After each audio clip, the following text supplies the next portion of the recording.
When talking about simulations, we tend to think of virtual worlds created on computers. The Matrix showed an example of these simulations that people could access and get trapped in, but not all simulations are virtual. The idea of a simulation has much darker connotations because you don't need a computer to be able to trap a person's mind. You just need to create a false reality, control every aspect of it, and turn the people into inhabitants of the desert of the real.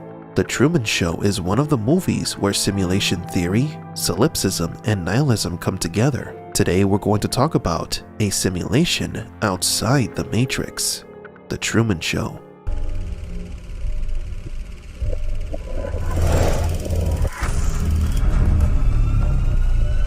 Welcome to the desert of the real. The Truman Show shows us the life of Truman Burbank, an average Joe who lives in the town of Sea Haven. Morning! Hank! Morning, Truman! Good morning, Truman! Good morning, Truman. Hey, how are you guys? Beautiful day, isn't it?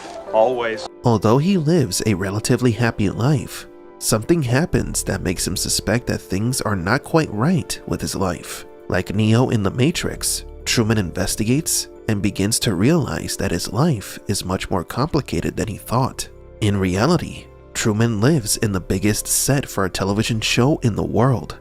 Since his birth, his life has been produced and staged. Every aspect of him has been manipulated for others' entertainment and amusement. A cruel experiment or reality show that Truman was unaware of. Truman's life is a simulation created to entertain the masses. It's a TV show, a broadcast of something that resembles real life.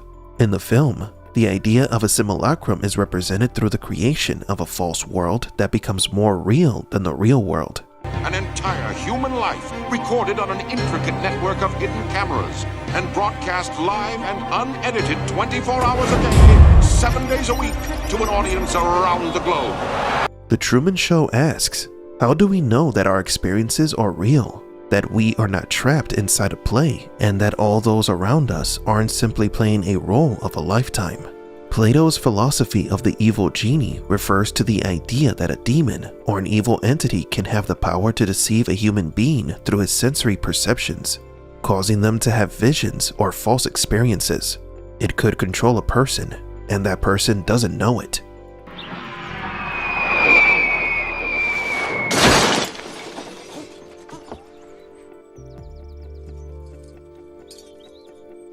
We cannot know for sure if our reality is true or is simply a creation of an illusionist.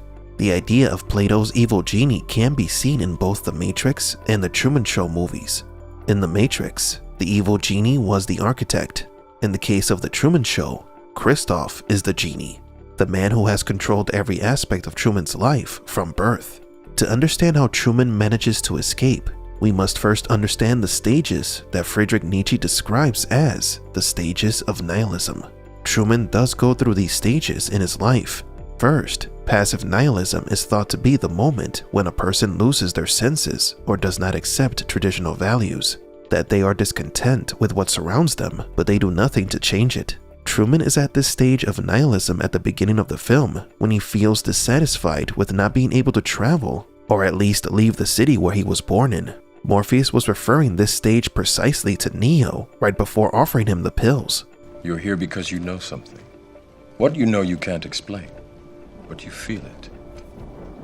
You felt it your entire life, that there's something wrong with the world. You don't know what it is, but it's there, like a splinter in your mind, driving you mad. Truman always felt that something was off with his reality, but the people in his city worked hard to suppress those doubts. But the facade doesn't last forever, and Truman then tries to change things. This is when he enters the second stage, which is active nihilism. This is the stage when Truman not only questions the validity of his surroundings, but actively tries to destroy them. It is a stage of transformation, and it is usually destructive. Truman drives recklessly, threatens his wife, and realizes all the lies he's been told, eventually leading him into confronting the architect of his simulation, Christoph.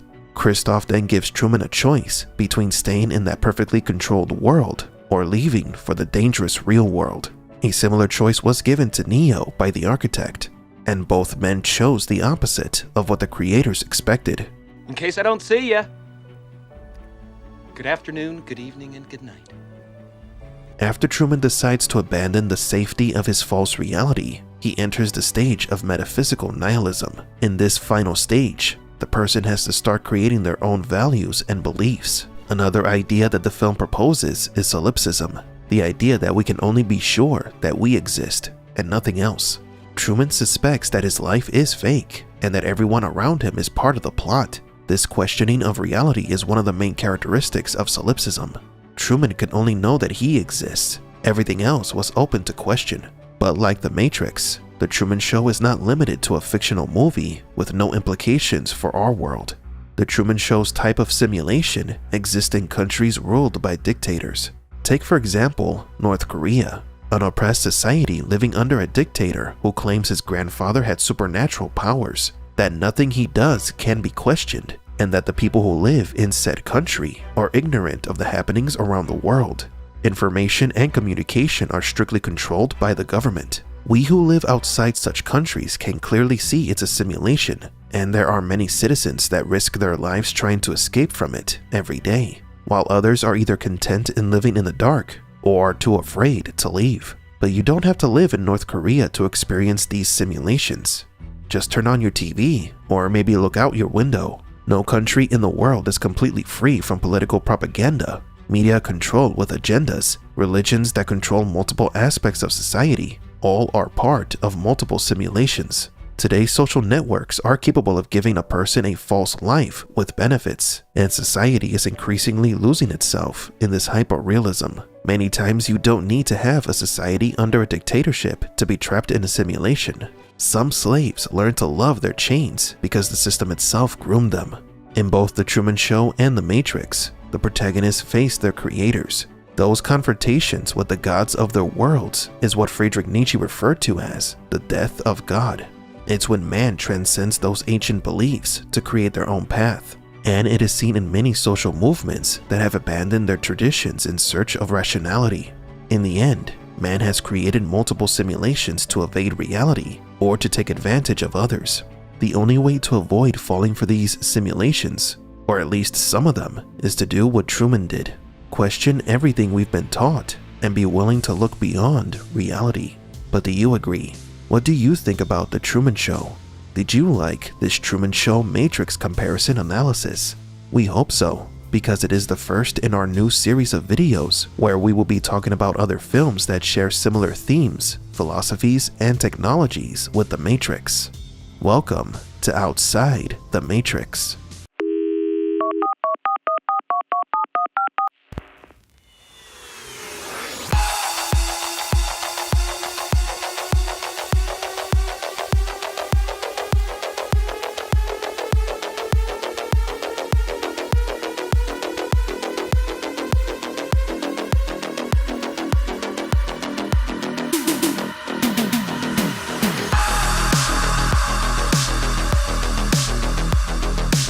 For Matrix Explained, please leave a like and subscribe.